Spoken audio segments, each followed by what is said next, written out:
Hello বন্ধুরা, good morning. তোমরা সবাই কেমন আছো? আশা করি তোমরা সবাই ভালো আছো। তো আমি অনেক দিন পর আজকে ভিডিও ছাড়ছি, যেহেতু আমার ছেলের খুব শরীর খারাপ হয়েছিল, তাই আমি ভিডিও ছাড়তে পারিনি এতদিন। এখনও খুব একটা ভালো হয়নি। তো আজ আমি একটা ভিডিও করলাম। আমার মা পুঁই শাক বাড়ির পুঁই শাক কাটছিল, সেই ভিডিও করে তোমাদের সাথে শেয়ার করলাম। বন্ধুরা, আজকে এই পর্যন্ত এই ভিডিও, কালকে নেক্সট ভিডিও আবার শেয়ার করব।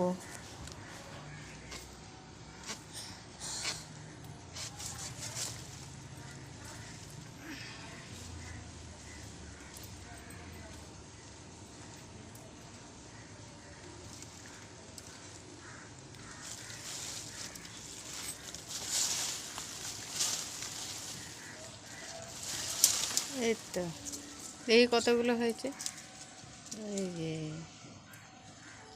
পুঁই শাক।